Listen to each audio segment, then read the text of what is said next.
get my shoes and out the door. 5, I'm alive. 6, 7, 8, feeling great.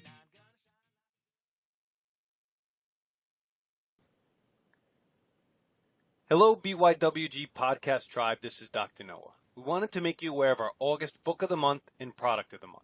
All the links to the book and product of the month will be listed in the show notes in iTunes, in our weekly newsletters, and on our website at www.beyondyourwildestgenes.com at the Listen Now tab. Our book of the month is The Seeds Plan, Prevent and Reverse Alzheimer's Disease by Dr. Jenny Ann Freeman. Dr. Freeman will be on the podcast in August and has been on before discussing the power of turmeric. You can find this interview at www.beyondyourwildestgenes.com in the archives at the Listen Now tab. The product of the month is Alitura, our choice for all natural skincare products. Hint, without a doubt, the night cream is my favorite. You can listen to me interview the creator and owner of Alitura, Andy Nilo, in the archives on the Beyond Your Wildest Genes podcast as well. Enjoy the upcoming podcast. Hello and welcome back to Beyond Your Wildest Genes podcast. My name is Dr. Noah DeCoyer and I am your co-host. Today I'm very excited to invite Dr. Leigh Lyons back on our podcast. You can listen to our first podcast by going to our YouTube channel at beyondyourwildestgenes.com. Great to talk to you again. It's been almost 2 years, I think. Yeah, it's so great to be back, Dr. Noah. Yeah, well, you know what? Let me do your bio. I think it's changed a little bit, and then we'll dive right in. And like I said, if anybody wants to get more of Dr. Dana's or Dr. Lyons' backstory and bio, or a little bit more meat of that, you could definitely just go back to the YouTube channel. Dr. Leigh Lyons is a Doctor of Oriental Medicine and Chinese medicine instructor. Her long-distance coaching business, Alchemist Eating, which is a great name, is anchored in mindfulness, curiosity, and compassion. As an eating and lifestyle coach, Dr. Dana helps people eat in a way that's healthy, intuitive, and uncomplicated. As a Doctor of Oriental Medicine, she has treated hundreds of patients over the course of thousands of treatment sessions. She has also led more than 100 group sessions at addiction treatment centers and co-taught addiction treatment trainings for medical students and healthcare professionals. Additionally, Dr. Dana is an instructor of acupuncture, herbal medicine, therapeutics, and nutrition at the Chinese Medicine College in Nelson, British Columbia. Her 3-month coaching package is available internationally through phone sessions and weekly emails. It offers a powerful starting place for changing your relationship with food and recovering your true self. Find out more and get our free ebook on holistic recovery from eating addictions and eating disorders here at www.alchemisteating.com. So this is a very interesting topic for me. It's not a topic that we've talked about much on the podcast, and I think we're up to like 250 interviews. And it's a topic that's a little bit foreign to me because I don't have an addictive personality other than maybe health information. So what is addiction? And then just let's go right into eating addiction. Yeah, so in recent years, talking to people about food and eating, it's really become increasingly common. I'm speaking about clients, patients, for people to say, I'm addicted to something. It might be I'm addicted to sugar, for instance, or I'm addicted to carbs, or they might call it emotional eating or even binge eating. And in recent years, too, I get more and more the question, is this truly an addiction? So I've spent a bit of time thinking about this and what is an addiction? And really, that's just a word, and in and of itself, it's not so helpful, but it can be helpful if we unpack it and we ask questions. So by way of a definition, I'll throw some questions your way and to listeners' way, and this is how I define addiction. Cool. And the first is your use, and this could be of a particular food, it could be eating in general. Is it patterned and repetitive? And if so, number 2 is, are you attempting through that pattern, through that repetition, to fill a void or to make up for some lack or get some need met with a poor substitute for the thing that would truly fill that need? And then next is, does this use result in pain or some other sort of hurt or even just discomfort? And it could be to you with food and eating, it often is hurt to you directly, but it can be to others as well. And another way of looking at this is your use, your pattern around eating, is it connecting or disconnecting? So connecting to self and true needs, connecting to others, or disconnecting from those. And then the last part is, does your eating pattern or your use of food, does it validate and reinforce the origins of the problem? So another way of putting this is, and it's pretty common with eating addiction, is, does it just feel like a bad cycle on repeat and it keeps playing out the same way? You know how it's going to play out. It'll always play out this way. And yet when you do it, it feeds that pattern and the cycle goes round and round. Dana, it seems like if you're not in touch with who you are deep inside, your authentic self, you might have a hard time even defining those 4 steps. So is this something that you work with a person when you're coaching them or treating them? Absolutely. And that's one thing that sets the approach I use apart from some of the other ones out there. I'm an eating coach, I'm a health coach, but I don't just give people a set of food rules. It's really mindfulness based, and we're working on what I like to call, because I come from a Chinese medicine background, yin yang homework. So the yin aspect of a person's homework is the more reflective piece and building awareness, getting to know themselves, whereas the yang homework is doable action steps. Shop for food, prepare the food, eat this. So I really work with both of those together. Yeah, and some of this can also, I guess there's a fine line between addiction and habit. Because I mean, I'm a very habitual person. I have a pretty strict schedule that I believe creates freedom in my life. I have other habits around food or other habits around meditation, exercise. But when does the habit flip over into an addiction or some type of disorder?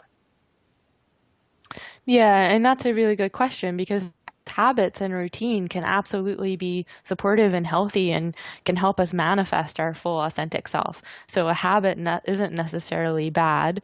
On the other hand, there can be habits that are unhelpful, and those fall in the same spectrum as addiction. And really, when I work with people, they might not say or they might not have an eating addiction, but they might have habits that are unhelpful. And those still fall within the framework I gave before, where it's patterned, it's attempting to fill some other void, it results in pain, and it just validates that cycle and keeps going round and round. So if you have a healthy habit, it's not going to cause pain and harm, and it's going to be more connecting to your true needs. Interesting.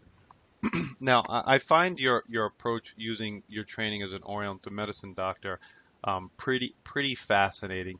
Can you describe how you use that philosophy and that science more, even to the point where how do you use your acupuncture practice integrated into this? Because I think that's fascinating. Yeah, so here I'm now in BC, Canada, and my acupuncture licenses are actually for the States. So here Okay. in Canada, I work with, I prescribe herbs to clients who are in the States, herbs and supplements, and I teach. Now that said, when I had a clinic while I was in the States, I think the last time we spoke, I was in Florida, so I had a clinic then. Acupuncture is just part of the whole picture.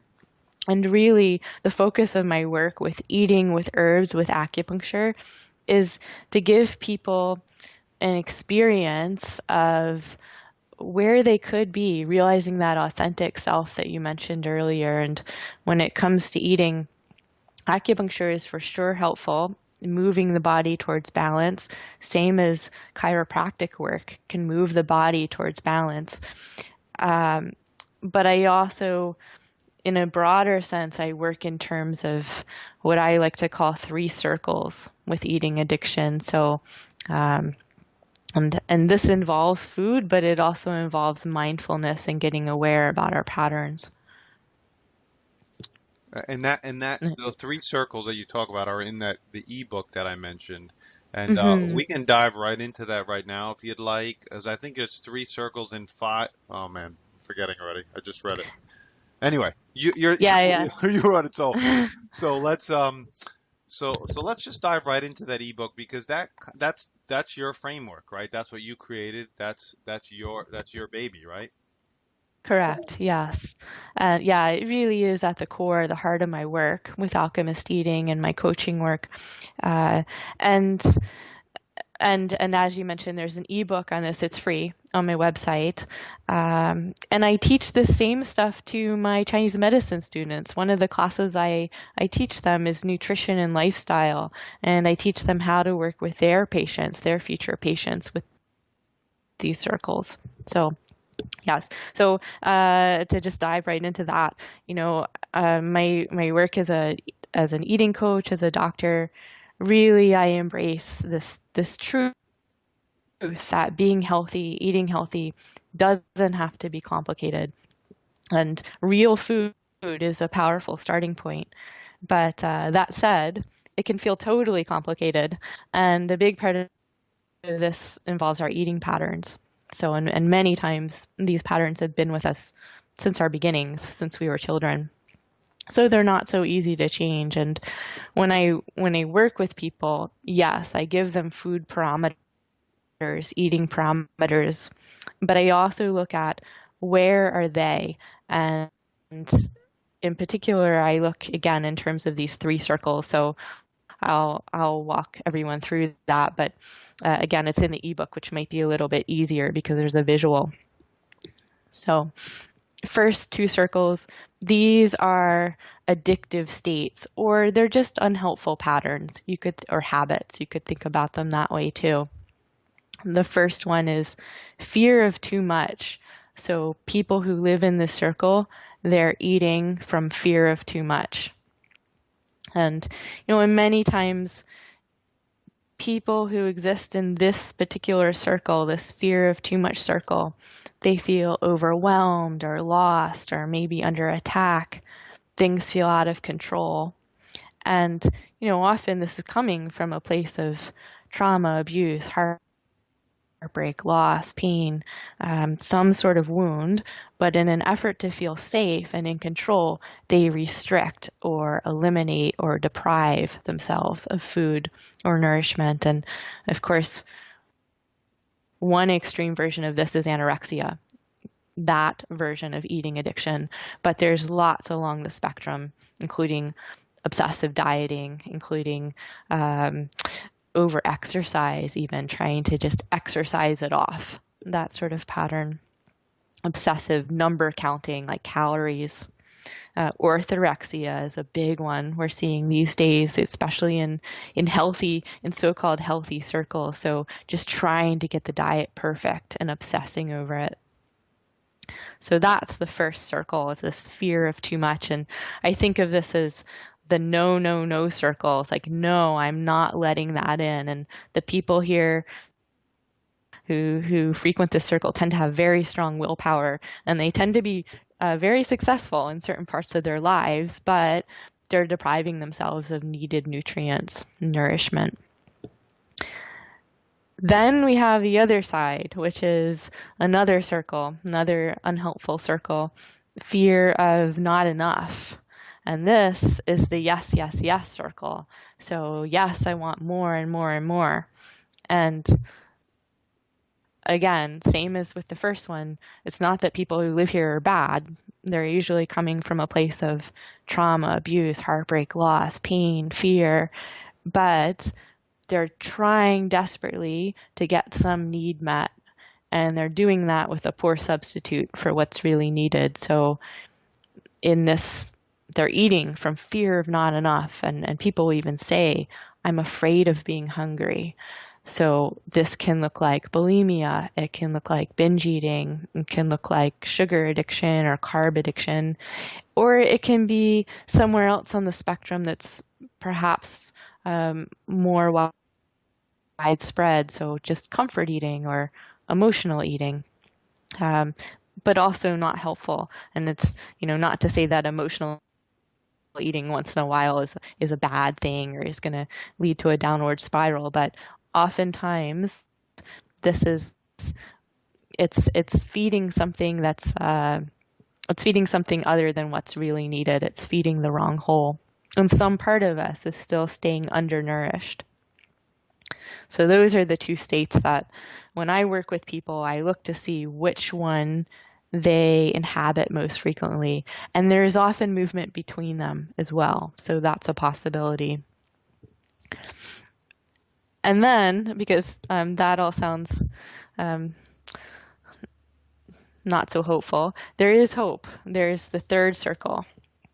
And that's our authentic self. That's the circle of true self. And when we eat from this place, sure, we still have fear and pain and we're humans, we have needs, but we're not letting our addictive relationship or reaction to those determine our lives and decide our lives for us. So when we eat from this place of true self, this is the true intuitive eating. We can be in touch with what we need, and we can be in touch with even the pleasure that we get from eating in a natural way.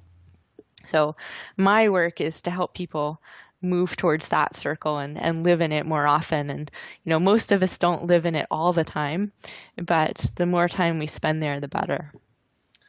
And the $50 million question is how does somebody find, locate, determine, distinguish their authentic self?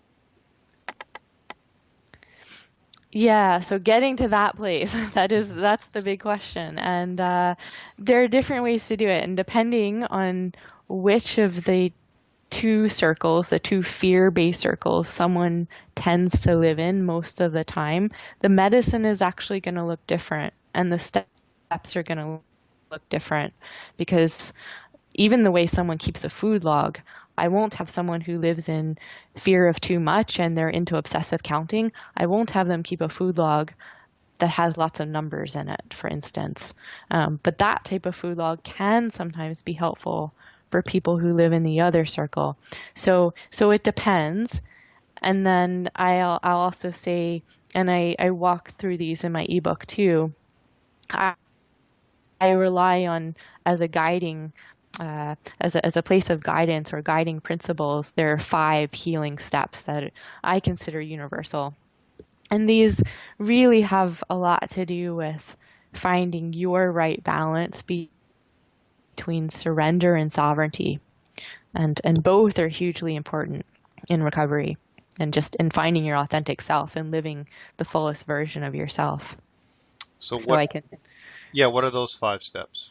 Yeah, so the first, and this is where the surrender comes in. So that's the first part, is asking yourself with an abundance of compassion, with honesty, whether you exist in an addictive or unhelpful cycle or circle.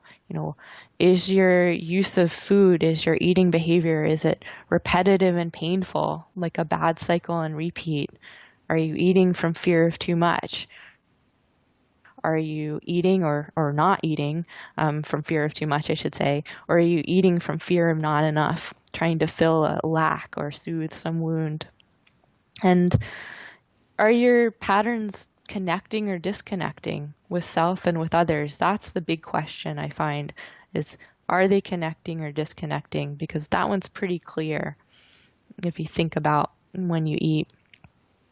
And these questions can be very uncomfortable, this sort of exploration, especially if someone's doing it honestly and especially if they're doing it for the first time. But it's super important. It's the first step. Then we get to step 2, which this is all about sovereignty. So, okay, you've surrendered to the truth of where you are with eating, and then you get to decide. And I like to say that there's always a simple choice, and that simple choice is usually not easy, or oftentimes isn't easy, but it's, if you get still and get very clear, the choice is pretty simple. I eat this way or I don't. And when you're in step 2 and you're moving towards sovereignty, you decide, you see your choices and you see your sphere of choice. And it doesn't mean that then, okay, I've declared my sovereignty, I see my choices, I see what I'm 100% responsible for. It doesn't mean that then you just do it all perfect from that point on, but it's an important step of seeing your choice and seeing where you have responsibility and what's all yours to own. And even just seeing that causes shifts to happen. So even just seeing it causes healing to take place. And then number 3, and this is where it's, well, through all of this, it's great to get support, and that'll come up in step 5. But number 3, this is a great place to have support, which is, this is the long game. So I call it chopping wood, carrying water, which comes from Buddhist tradition, but you're doing the next right thing, the next healing step, and you're doing it again and again. And this can feel really tedious at the beginning because you're repatterning and you're relearning so many things that have probably gone on since you were little, since you were a kid. So it's hard. This part's hard. And I don't like to talk about willpower so much because willpower is limited and it's exhausting. But this just doing the next right thing and doing it again and bringing together the surrender and the sovereignty. And from this place, you eventually get to the place of, this is just how I eat. This is just how I live. And it becomes integrated, and it's not a struggle any longer, but it takes a little while. So I'm really honest with people about that. For most people, it takes a little while. And let's say there are some exceptions. And then number 4 is, because that sounds like, number 3 sounds like bad news. Number 4 is make it less miserable, make it fun even. We talk about eating addiction or just getting out of unhelpful habits, patterns. It really doesn't have to be miserable. And the last thing I want is for someone to be in sobriety, and I'm talking about that in the more expansive sense of getting clear, finding clarity, and be miserable and be white knuckling it. That's not success in my view. So number 4 is about, what are you pulling towards, playing the tape forward, and where do you want to be? What are you going to gain freedom from?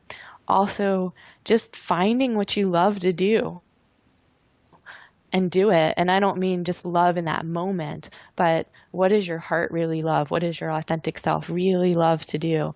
And it's one of the most tragic parts about an eating addiction or any kind of addiction is we lose touch with that. The eating addiction or the other addiction becomes all encompassing. Every association we make, every thought we have goes back to the drug of choice or the pattern of choice. And we're totally disconnected from what we really love. So I work with people with that too, and just for trying to remember, trying out different things or figuring it out, what they love to do. And it's really, really important because it means changing away from the drug of choice and the unhelpful cycle. Doesn't have to be miserable. And that thing, whatever it is, has to be powerful enough. You have to love it enough that it carries the same charge as the eating behavior or the drug of choice. So that's number 4. And then number 5 is pretty simple, but it's also really important, which is get support. And this is not easy work. And there's always another layer and level. So this is really a lifetime's worth of work for any of us humans who are trying to just fine tune and get closer and closer, more refined in our needs and wants and knowing ourselves, knowing others. But in an eating addiction or unhelpful eating pattern, changing that, super hard. And what's more, the medicine, as I said, can look different depending on what your pattern is, what your addiction is. And that said, that's one reason why it's great to work with a coach or a doctor who's skilled and mindful and compassionate. And then you can get support in other ways. So online communities or in-person communities. I like to talk about choosing your advertising. So what messages are you surrounding yourself with? And that can be, part of that can be just editing your social media. Who do you follow? Who do you befriend on social media? And then even in person, what's your advertising? Who are you surrounding yourself with? So even that can be a huge source of support. Dana, what percentage is it women versus men? In my practice, the majority are women. But I will say with eating disorders and eating addiction, men suffer greatly as well. And part of it is that it seems more acceptable, at least right now in the circles I'm in, for women to feel like they can talk about it and get help, which is really unfortunate. And some of my clients are men, and they see great changes. So, and they suffer from these living in these addictive circles, these addictive states, just as much as women do.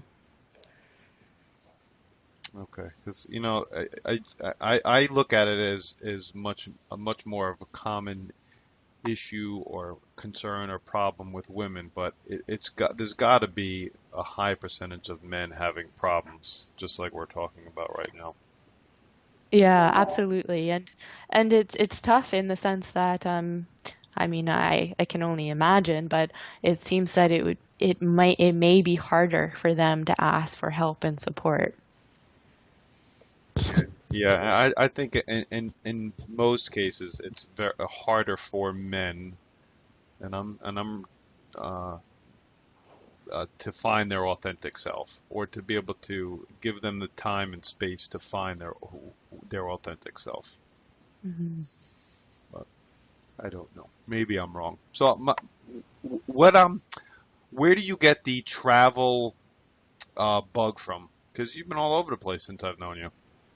Yeah, I've been doing that for quite a while actually. Um, since my 20s, I did some travel abroad as a teen, but then after grad school, I spent a year living in Egypt on an intensive language fellowship, and I was an Arabic translator in my past career life.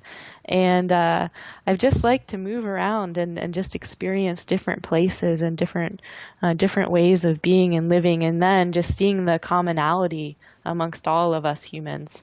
Right now, I will say I'm living in British Columbia, Canada, which is where I studied Chinese medicine. I attended the 5-year doctor program here, and I now teach in that program. And this place is my ideal home in so many ways. So I'm hoping to stay put, even if I travel.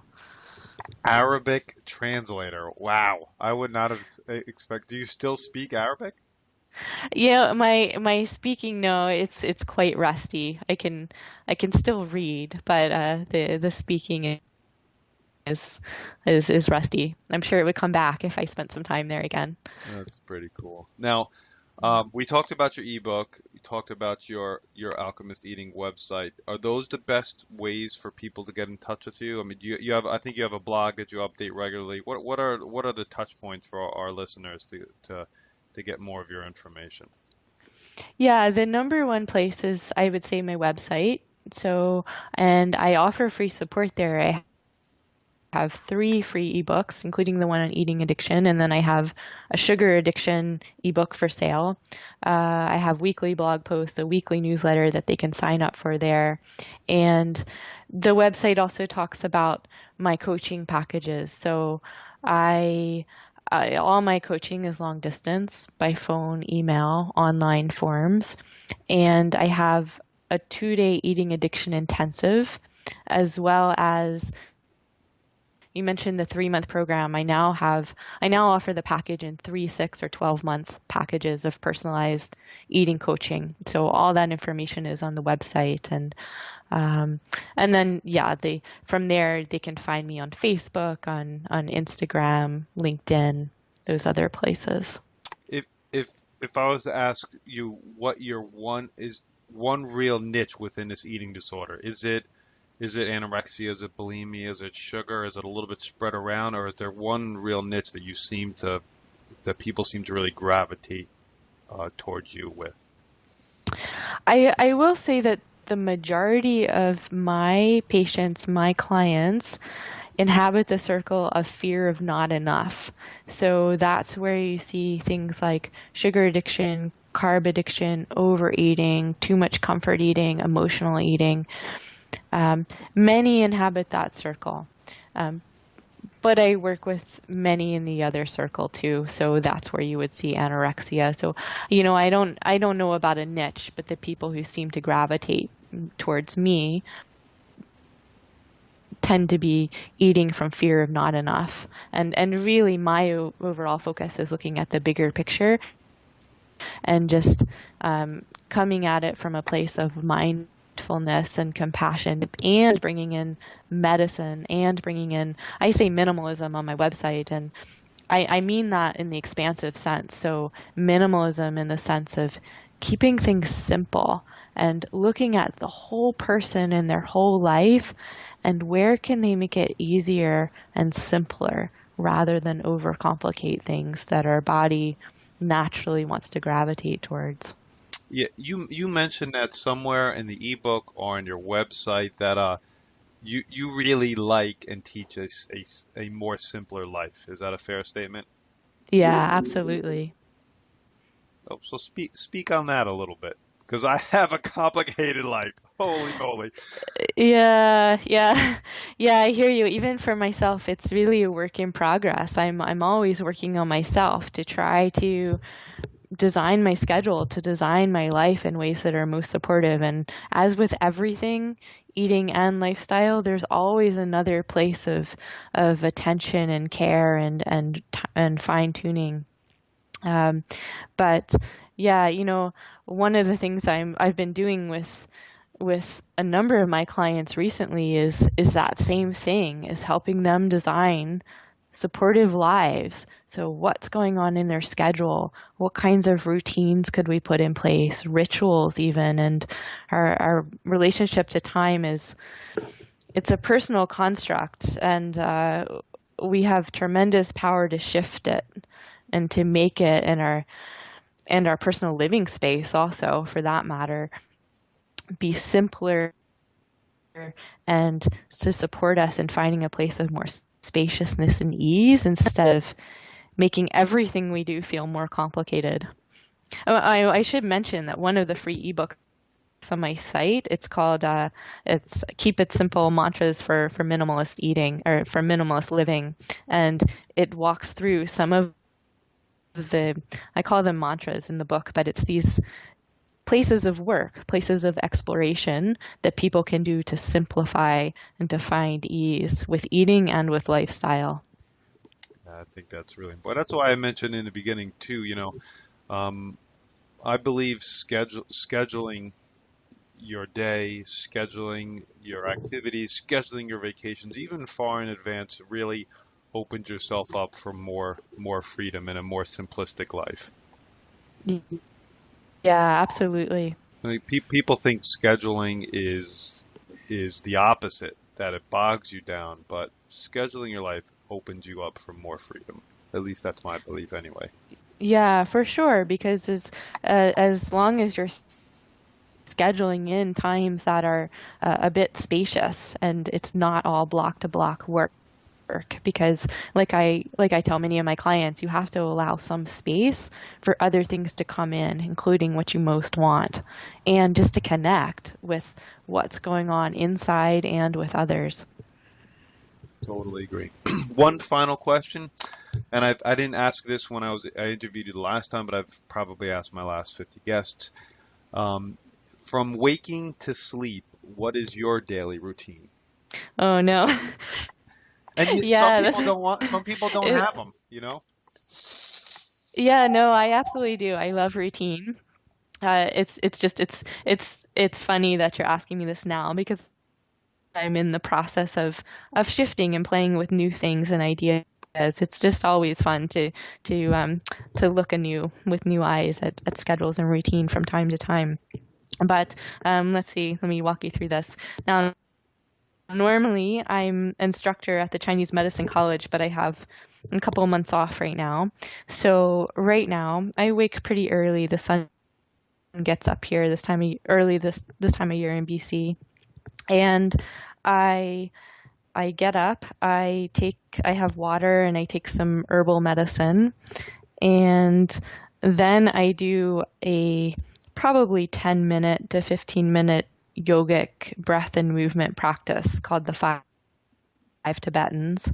And I do that on the porch right now, so it's gorgeous and I can look at the mountains and the sky. And then I come in and oh, and my cats are fed in the midst of this, and they're usually quite eager to be fed. And I come in and I make myself a bulletproof coffee, and sometimes I try to shift towards bulletproof tea. I do intermittent fasting, so I have that in the morning, and then I have a substantial lunch and a substantial dinner, and that's my eating lineup. And I take my coffee and I actually get back into bed and I have my coffee while doing fun work. So responding to emails or doing my business Instagram, Facebook, that sort of thing. Sometimes blog writing, just creative work for the most part, and sometimes interacting with clients, but I often will save that for later in the day. And then I get up a little while later and um, I'll do a fuller yoga practice and or I'll go for a walk. We have these mountain trails around here, and these days it's so hot that I'll jump in our mountain lake as well after all of that. And I love working for myself because I love being able to just build these things into my day. And then after all that, I eat my lunch at home and um, jump into work. So and usually I schedule my client sessions in blocks, and I schedule administrative work in blocks, and I schedule creative work in blocks. I really like getting in the flow of one or the other without bouncing back and forth between them. And then in the afternoon, I do a another yoga practice. I'm a pretty hardcore yogi. It's my form of that, and it's my form of movement, my main form of movement, that and walking, and it's also my spiritual practice. So I'll do a practice in the evening, sometimes jump in the lake again, depending how hot it is, and dinner. And I'll say that I never work during lunch or dinner. And I eat very slow. I spend at least an hour on my lunch and on my dinner, and read fun things and totally enjoy it. No work.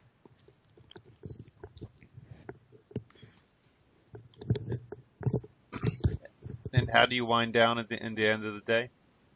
Yeah, so after dinner, I will often go back out on the porch for a few moments and just kind of look again up at the sky. I love looking at there's a mountain tree line outside my backyard, and I look up at the sky, and I love ending and starting the day there on the porch and looking out. And then I try to get to bed pretty early. I try to get to bed by 10. Doesn't always happen. I don't work after dinner for the most part, but I'll read, sometimes get hooked on a Netflix. The Hundred is my favorite show right now. And yeah, ideally I'm just reading in bed, but I'll have to admit that Netflix is sometimes part of the picture too. Boy, there's so much wisdom there. I love your yoga practice. I'm a yogi myself for 2.5 years now, and it's my form of exercise along with some primal movement and walking like you. Um, I also looking to the horizon, looking to the sky, getting outside. I just got back from a week in Cancun, and I, they had yoga classes every morning, and I was overlooking the beach and looking at the ocean in the sand, and just looking at the sky, like you said, for a full week, and I felt great. I got back Wednesday. I've been looking at a computer and seeing patients is the fun thing, but looking at a computer, catching up for paperwork, I've had a headache for 2 friggin' days now. Yeah, what a difference. Because looking at the Yeah. sky, like expanding your horizon, it does something with your eyes, something with your brain. Even though I wear blue light blocking lenses whenever I'm in front of a computer screen, there's just something and so important about looking and looking far away. Hmm. I totally agree. And it puts everything in perspective. And, that's one of the things I do if I'm feeling stressed as well, because it's like, oh, this is just human stuff. And the sky, the mountains, they've always been there. And they're just looking down on all of us with our human stuff. So, yeah. I also like that you mentioned the 5 Tibetans. I did the 5 Tibetans every day, probably for 3 years before I really started my yoga practice, and Oh, nice. I haven't really done it since. And it's one of my, there's a couple little books written on it, and it's fun and it's quick, like you said. And for someone out there who's looking for some routine in the morning to get your body moving and some breath work, the 5 Tibetans are really a really Hmm. great way to start. And it's a good story to read too, and it's kind of a fun, interesting, mythical type of story on where they came from and what they mean and what they do. Yeah, yeah, absolutely. All right, Dana, our time's come to an end. This is a great podcast. I'm always glad to have you on today. Your voice itself is very soothing. I think I might take a nap right now because it's just you just have a great voice. So, and I'm sure you hear that often. Well, I do have clients tell me they feel so relaxed after they talk That, to me. So that's yeah, exactly what I mean. because Exactly what I mean. But yeah, it was so great to be back, Noah. So thanks so much for having me back on today. yep, anytime. It's always our pleasure. My name is Dr. Noah DeCoyer, your co-host, and you are listening to the Beyond Your Wildest Genes podcast. If you'd like what you've heard today, please share this with your friends and encourage them to subscribe on iTunes. Leaving a review and rating on iTunes help us move up the chart and helps more people. You can subscribe to our weekly email at www.beyondyourwildestgenes.com. Thank you, and as my oldest son Hayden says, be awesome and never unawesome.